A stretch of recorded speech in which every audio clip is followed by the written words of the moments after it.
I'm Barbara Swoyer. I'm married, mother of 2 boys, ages 25 and 28, and my younger son, Jake, has Dravet syndrome. Jake is 25 years old, but he is pretty severely affected by Dravet. He is, in legal terms, legally incapacitated, so he functions at the toddler level at best. He's fully dependent.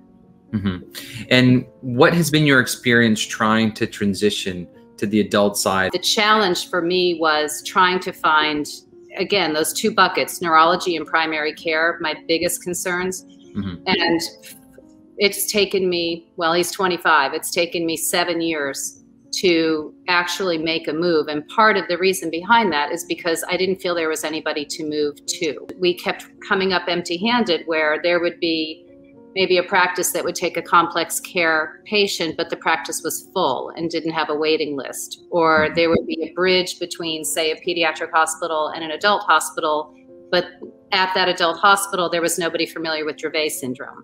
Mm-hmm. So every time I tried, I felt like I was doing him a disservice and leaving my comfort zone to go to somebody that didn't have the expertise that we needed to care for him the way that he's been cared for at Children's for 25 years. Yeah, I think you highlight 2 big important points that are pretty common across the board, I believe. So one is the difficulty in finding a provider in the adult side, period. And the second is finding a provider that actually knows about the syndrome itself, which is also rare. So in addition to those 2 major challenges that families encounter, what else have you had of issues or potential issues that precluded you from having a very smooth and early transition? The other thing that I think is important and that is hard for parents is a lot of transition happens at 18, 21, 22 and beyond, not just with regard to healthcare.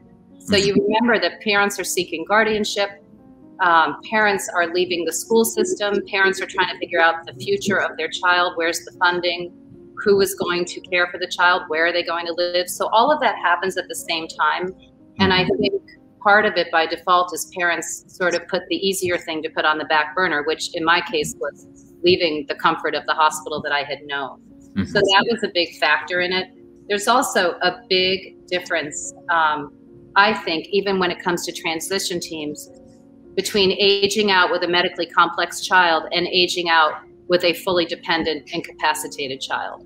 Most hospitals look at transition as a time when the patient can become more independent and we're going to hold your hand and walk you to a new provider, and your parent might not be as involved, but that's not the case with our kids. And I'm assuming many Dravet kids.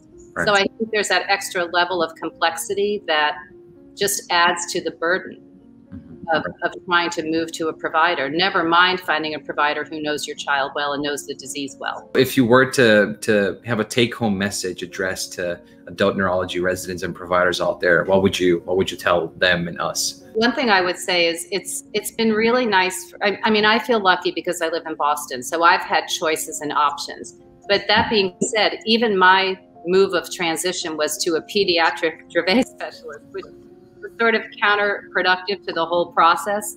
But if you could team that person up with an adult neurologist who's willing to learn, who's willing to take on the complex patients, I think that's one thing. So what I think would help this for parents is if you could create that bridge for them. I mean, part of this lands on the parent, part of this lands on the provider, and I think part of it lands on the healthcare team as a whole. Right. So I think the more that providers can do to kind of just create that path, whether it's by training fellows like you're doing, by offering complex care teams. I think start early. I think, it's never too early to start talking about this.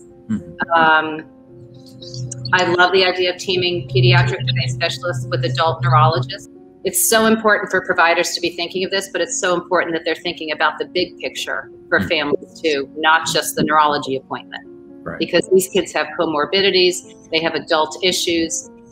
You need to think in a broader sense for these families. I think it's also important to really recognize the impact on families, not only on care, but emotionally. It's very hard to leave your comfort zone. It's very hard to leave a pediatric hospital where you have credibility, you have history, You're a little bit more in charge. You know your surroundings. You know what to expect. Yeah. And if the hospital is not used to caring for complex patients who might be nonverbal and fully dependent, the weight falls on the parent, but will they allow the parent to carry that weight if you're in a new surroundings and they haven't really, by default, vetted you over years and years of treatment?